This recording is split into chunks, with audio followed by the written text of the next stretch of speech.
Bonjour les amis, aujourd'hui j'ai envie de vous parler d'une plante, la passiflore. Donc c'est une plante ça fait déjà un petit moment qu'elle est en Europe, c'est une plante qui arrive du Mexique. Et c'est une plante en fait qui a traversé les frontières par l'Espagne et puis qui est arrivée dans l'Europe en fait et qui a été reconnue dans les années 30 par la pharmacopée. Donc c'est un petit peu son histoire, quoi qu'on peut en savoir plus. Maintenant, il y a de très bons moyens d'avoir plus de détails dans son histoire. Mais moi, j'ai envie de vous en parler au niveau de sa culture, donc comment qu'elle peut habiller une surface, et surtout son côté médicinal. Son côté médicinal, donc dans le passiflore, tout se consomme, les fruits, les fleurs et les feuilles. C'est une plante qui est anesthésiante, c'est une plante aussi qui a été reconnue à une époque dans les narcotiques au niveau de l'antidouleur, le calme, l'anxiété, les angoisses. Donc pour les personnes qui manquent de sommeil, pour les personnes qui ont des excès d'énervement, on va dire. Voilà. Donc c'est une plante qui calme vraiment bien le corps, qui est saine en même temps, et qui, avec l'aubépine, nous fait passer quand même de très bonnes nuits. Pour les personnes qui passent de très mauvaises nuits, ça apaise vraiment l'état d'esprit, ça apaise. Moi, je l'ai essayé déjà plusieurs fois, parce que travailler en nuit, qui n'a pas eu des problèmes de sommeil, et j'en ai eu à une époque, et je sais que ça, des infusions de passiflore avec l'aubépine, c'était vraiment. J'ai retrouvé un équilibre du sommeil. Donc voilà. Après, c'est une plante qui a eu une très grande histoire, parce que au Mexique, ils l'utilisaient, elle était plutôt vénérée. La fleur du passiflore au Mexique était à l'époque, au XVIe siècle, dans ces alentours, elle était vénérée, et puis il y avait des coutumes avec cette fleur. Et donc, c'était un petit peu comme les chamans avec les plantes de chez eux, qui arrivent à nous faire des cérémonies et puis qui soignent tout ce qui est stress, tout ce qui est bah, tout ce qui nous touche en fait intérieurement, les sales coups de la vie, quoi, on va dire. Donc voilà, c'est un peu ça que souvent dans le milieu de la pharmacie, on va nous donner pour les cas les plus graves, les 30 scènes, les atarax, enfin voilà, il y a plein de choses qu'on va nous donner comme traitement. Mais après, ou des somnifères pour dormir, ou pour et puis j'en passe. Mais à des époques, on donnait cette plante-là. On la donnait, elle était vraiment considérée pour ses vertus, elle était très utilisée, et après il faut des précautions, quand on l'utilise, ne pas faire des doses excès, ne pas... faut utiliser plutôt la feuille pas trop jeune, ni pas trop vieille, parce que voilà, la fleur, elle peut être consommée tout entière, elle est même comestible. C'est une très très très belle fleur. Ça, moi j'aime beaucoup. Voilà.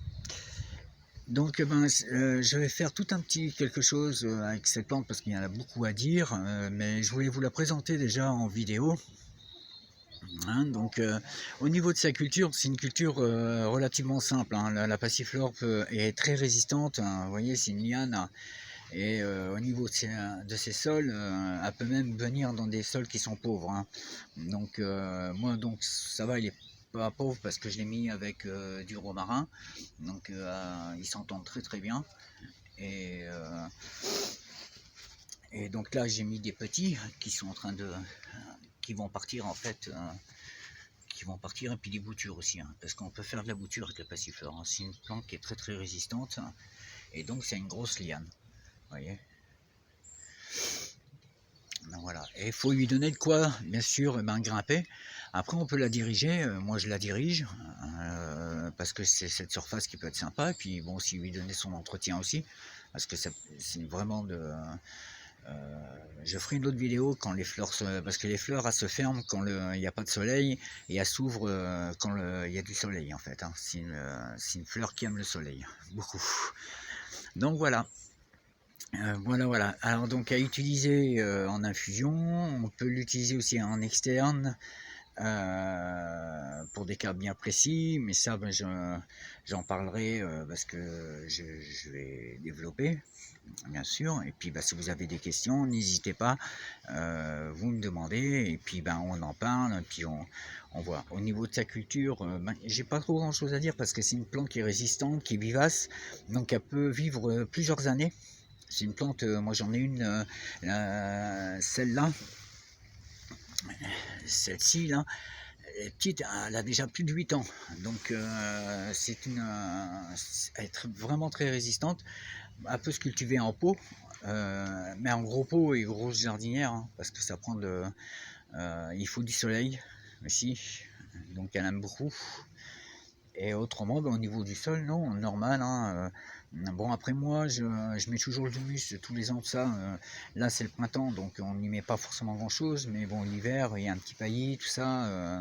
Enfin bon, moi, j'ai mon petit truc naturel que je fais ben, pour les basses températures. Mais autrement, voilà, c'est une plante qu'on peut trouver partout et puis qui s'habille très bien. En fait, très très bien, parce que de loin, on peut voir. Donc ça, c'était une palissade. Et vous voyez, ça habille vraiment le. Après, moi, je la dirige, je la dirige comme voilà, pour qu'elle soit bien, quoi. Puis qu'on voit bien les fleurs et tout, parce que voilà, c'est de belles fleurs. Donc voilà les amis, ben je reviendrai avec une autre plante, mais pour le moment ben, j'ai quelques petites choses à vous dire là-dessus, et je viendrai aussi ben, un petit peu discuter de plantes avec vous pour les personnes qui seront, ben, ceux qui me contactent, ceux qui me demandent tout ça. Donc je trouve que ça vaut le coup de parler de plusieurs plantes et puis de quelques petites recettes, des choses qu'on peut faire soi-même, chez soi, qu'on peut trouver autour de chez soi. Et sans pour autant aller dans une pharmacie acheter, faire des choses. Bon là, après, je ne veux pas dire ouais, faut pas qu'on dépense notre argent, non, non, non. Non, je veux dire, c'est que de soi-même, on peut se faire des choses qu'on peut éviter d'aller chercher dans le commerce. Voilà.